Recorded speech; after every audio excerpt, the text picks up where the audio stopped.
Live from the Clarity from Chaos studios, heard worldwide, it's Dave Campbell.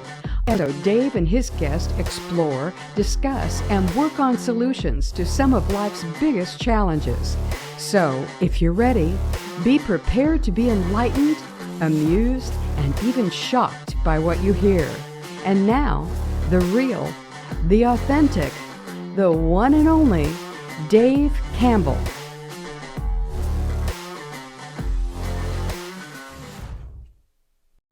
Welcome back to another episode of Clarity from Chaos. On this edition, we're going to tackle the homeless crisis in this country with Independent Institute Senior Fellow, Mr. Lawrence McQuillan.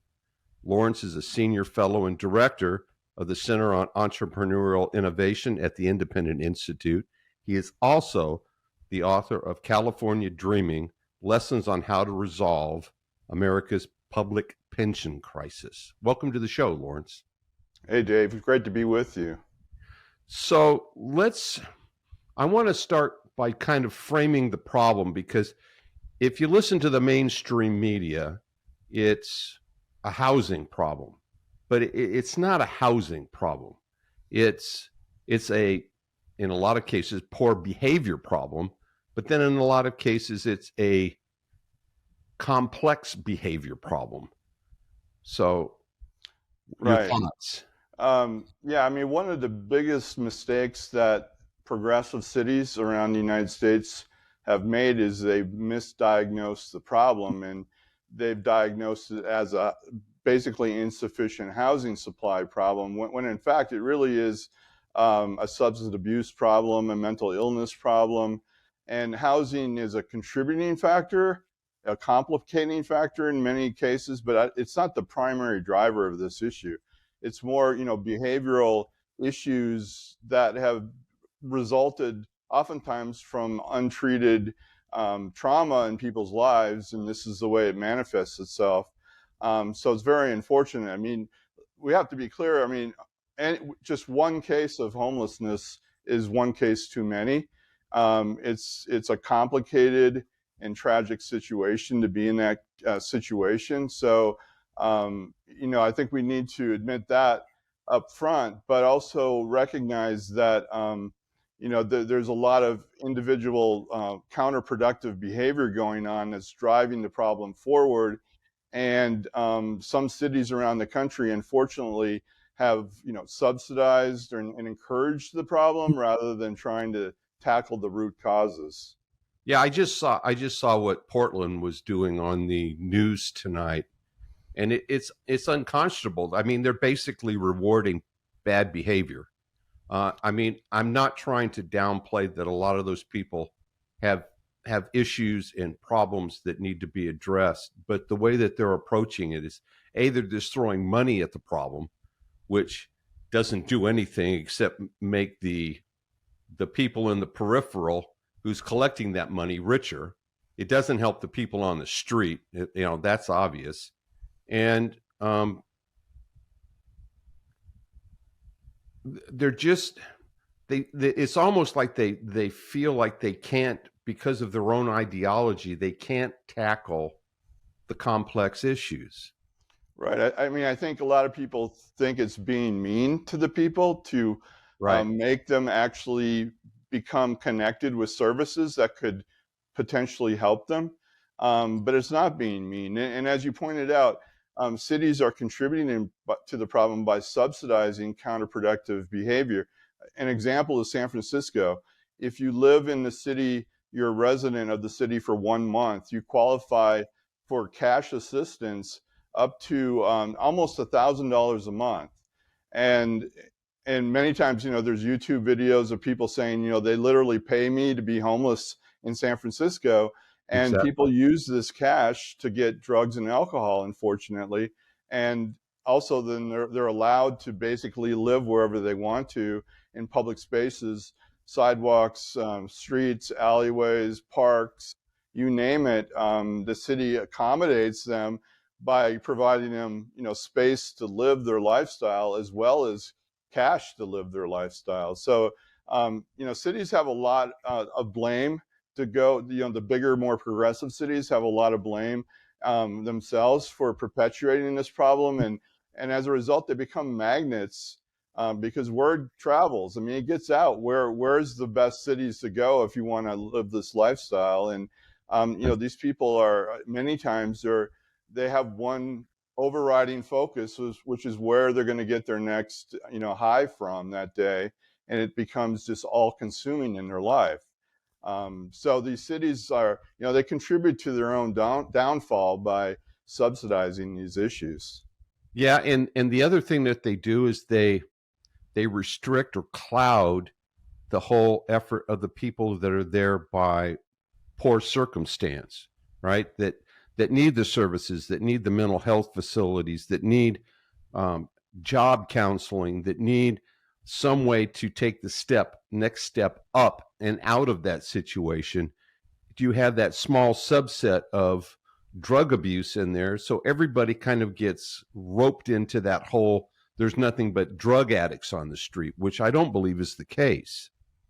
Yeah, I mean, I think the best estimates are about 10% of the people on the street have just had a series of either poor life events or poor life decisions of losing their job or getting in a fight with family members and getting kicked out, and or maybe losing their lease on their apartment, not knowing where to go. It's a very small percentage, but those are actually the easiest people to deal with because they just need a roof over their head, an internet connection, a cell phone, a little bit of time to find a job, because they don't really have a serious drug or alcohol problem. And then there's another like 10 to 15% on the other side of the spectrum with serious mental health issues that are just not rational. They're not in touch with reality. We've seen these people on the street, screaming to absolutely nobody.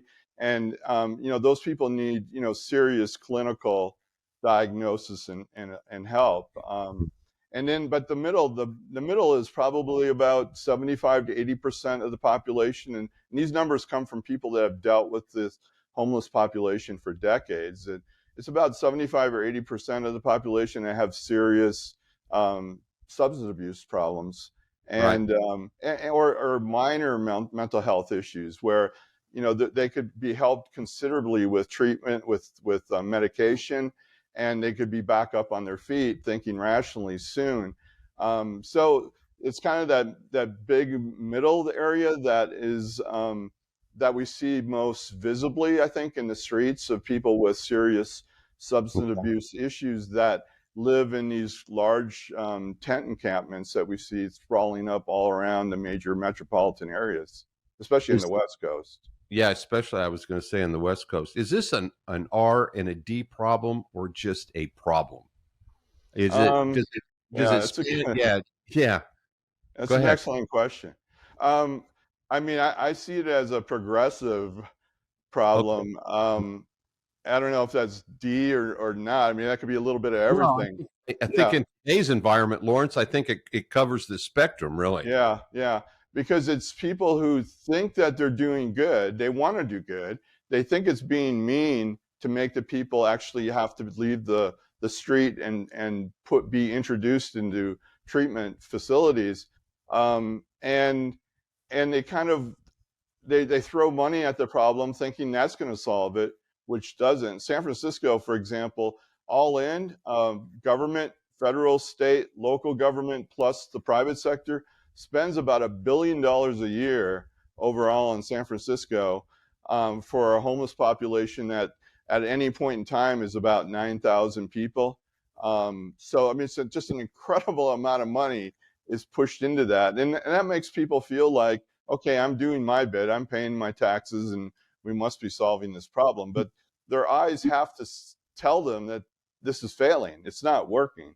So I think it's good intentions gone wrong is that people focus on the intent of these programs, but they don't actually judge the consequences and to see if they're actually working.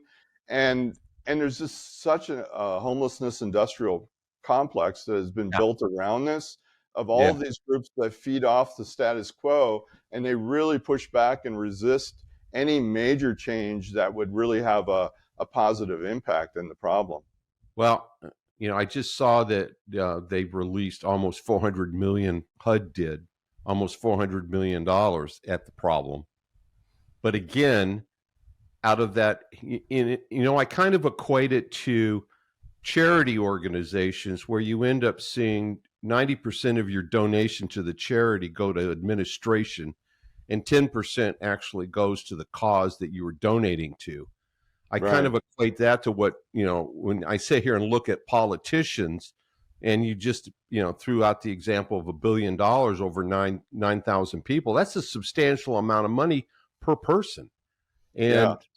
And so the HUD just released, it was close to $400 million, I think, on trying to tackle the problem. But again, out of that 400 million, there's probably going to be $1.98 that's going to actually hit the street to help somebody. Right. Yeah. The one estimate that sticks in my mind for San Francisco is of all the money that the city government spends, which is about 650 to 700 million dollars in that realm, only about 10% of it actually goes to services on the street for homelessness, Right. for the homeless people on the street, which I think most people would find astounding that it's that small of a sliver of that total pie.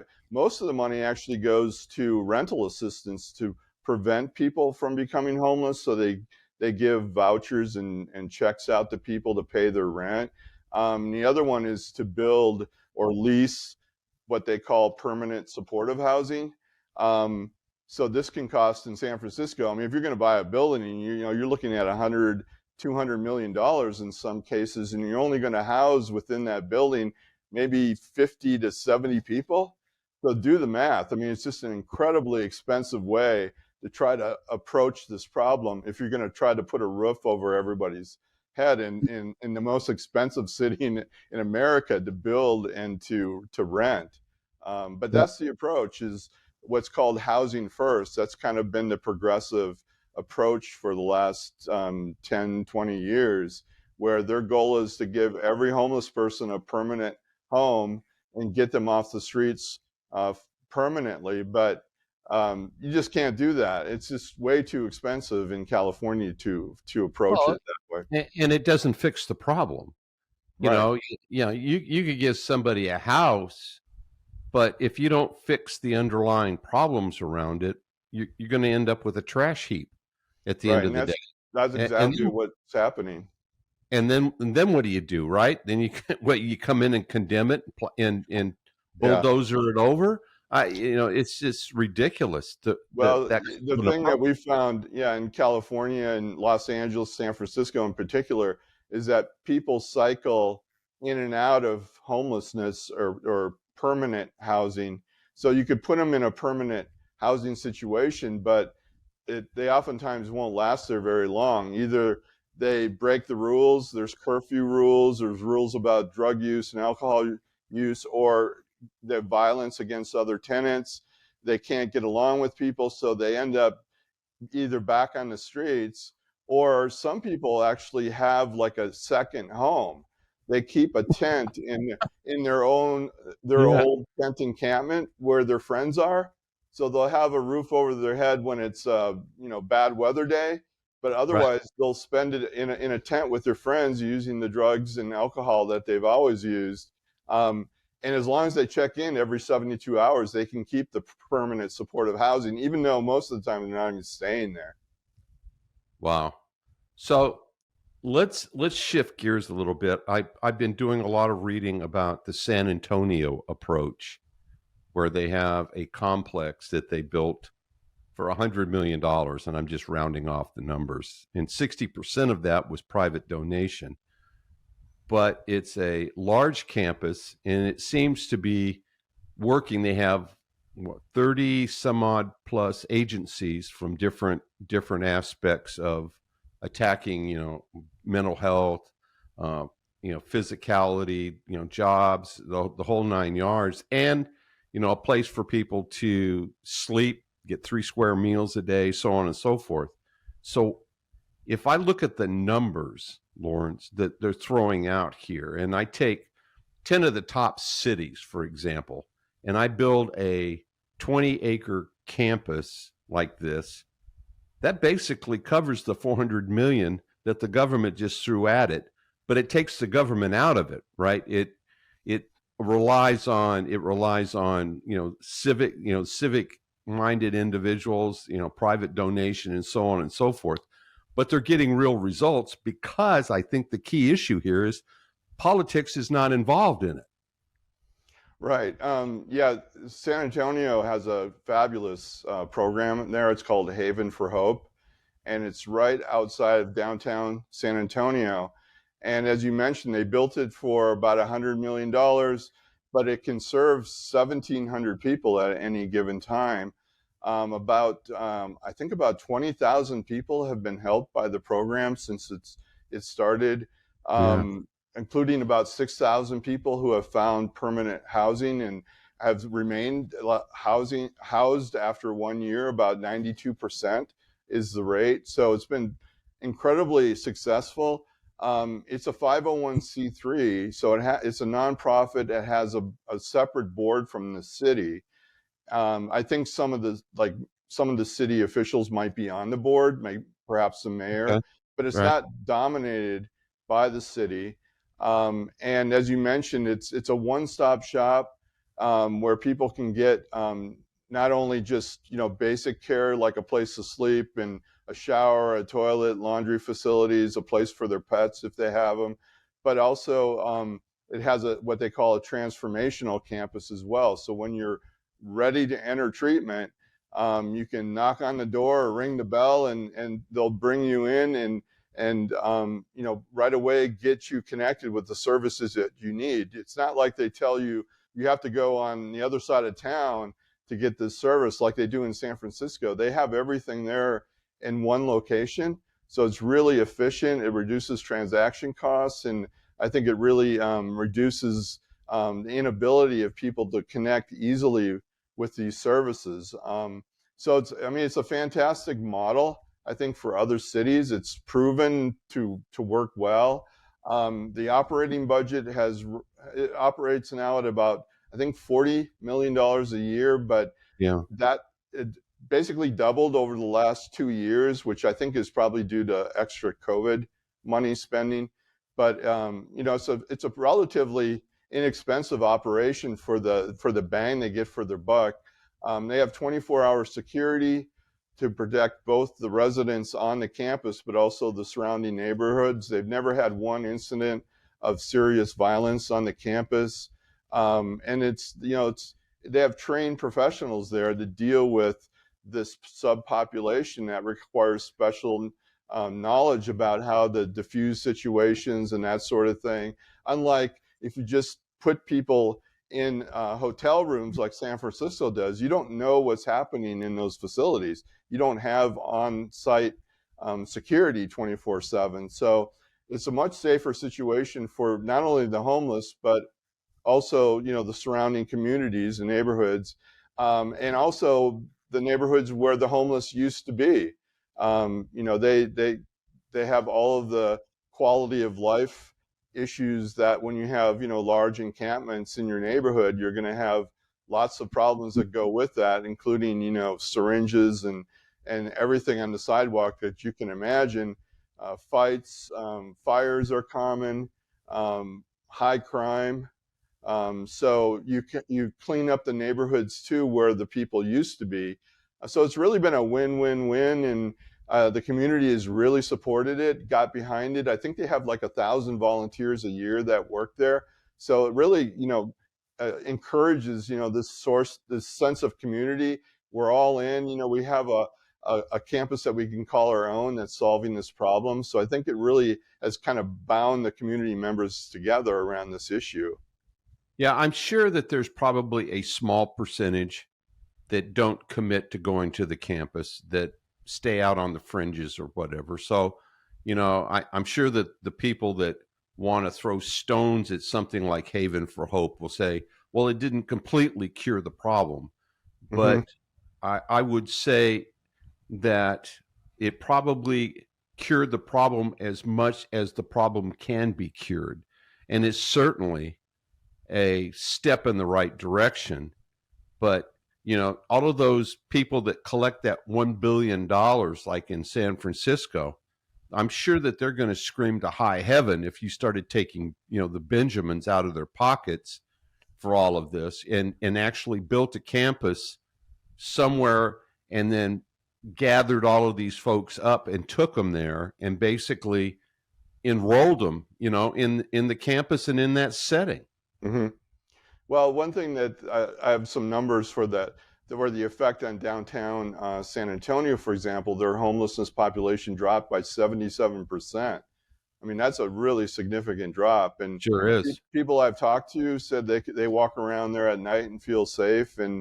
And so it's really improved the downtown situation.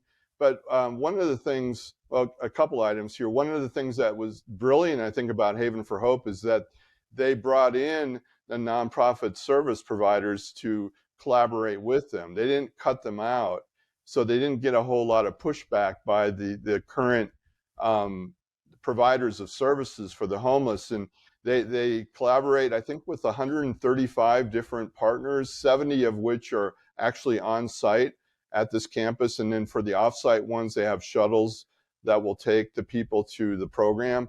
But the other thing they do, which is vital, and cities don't do this typically, is especially San Francisco, is they have quality control. So they have a contract. The 501c3 has a contract with the service provider. If they don't measure up, if they're not performing based on their metrics, their contract gets eliminated, and they get kicked out of the program. So they do, an important element of quality control to make sure these service providers are really living up and providing the successful benefits that they promised they would. And the only instance I could find in San Francisco where a service provider ever stopped receiving money from the city was one recently that was referred by the city of San Francisco to the FBI for corruption and misuse of funds. So I could find one incident of where they cut off the money. Otherwise, it's pretty much, once you start getting the money, you'll get the money forever, no matter how poorly you perform. And in some cases, the worse you perform, the more money you get, because then you can show I have a greater need for the money because the problem is getting worse, when in fact you're the reason why the problem got worse because you didn't do the job. So Haven for Hope is really providing a valuable quality control service as well. And they have kicked out groups from participating with Haven based on lack of performance. Well, if you have politicians involved, mediocrity always follows. And it sounds like, that Haven for Hope, and I guess for the life of me, I can't understand when I watch all these news events about the homeless crisis in this country, they don't bring up Haven for Hope. They don't put it in their news story to say, see, this is an organization that has come together, a city that has come together, and this is how they're solving it. You don't see any of that. No. No, what you see is, more of the problem and people saying we need more money. Yeah, exactly. I mean, that's all you hear, especially in California, is that, we need more money to set up this program, or where you have more people that are homeless in California or in our city, so we need more money. It's all about money. It's not about performance, and it's not about outputs. It's all about inputs. And we need to start focusing on outputs. What programs are actually succeeding at solving the problem, like Haven. And that's why I think, the work that we do in Independent is so valuable, because we're trying to get the word out that there are some models that are worthy of replicating around the country. I know Wichita, Kansas, for example, is looking into starting their own version of Haven called One Rise. And it's early in the works, but that's one other alternative. And there's a few other alternatives like Haven that have that successful kind of campus model of a one-stop shop, one portal of entry where you can get the services you need. But we need to keep focusing on the solutions and not just focusing on more money, more money. Exactly. So what's the website that people can go out to, Lawrence, and get more information? It's the website for the Independent Institute, which is independent.org. And we have a major report that kind of initiated our work in this area called Beyond Homeless, as well as a documentary. So people can find both of those on our website. Oh, terrific. We've been talking to Mr. Lawrence McQuillan, who's the Senior Fellow and Director of the Center on Entrepreneurial Innovation at the Independent Institute. And he's also the Independent Institute Senior Fellow. And I want to thank you so much for taking the time to be on the show. Thank you so much.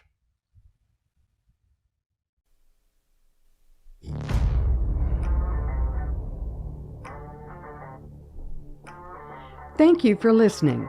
If you would like to listen to more Clarity from Chaos shows on demand, go to clarityfromchaos.buzzsprout.com or send Dave an email at info@clarityfromchaos.com for information on previous shows. You can also listen to the show on Apple Podcast, Spotify, Twitter, or Google Podcast. Until next time, please remember, it's not about waiting for the storm to pass. It's about learning to dance in the rain. Be well, everyone.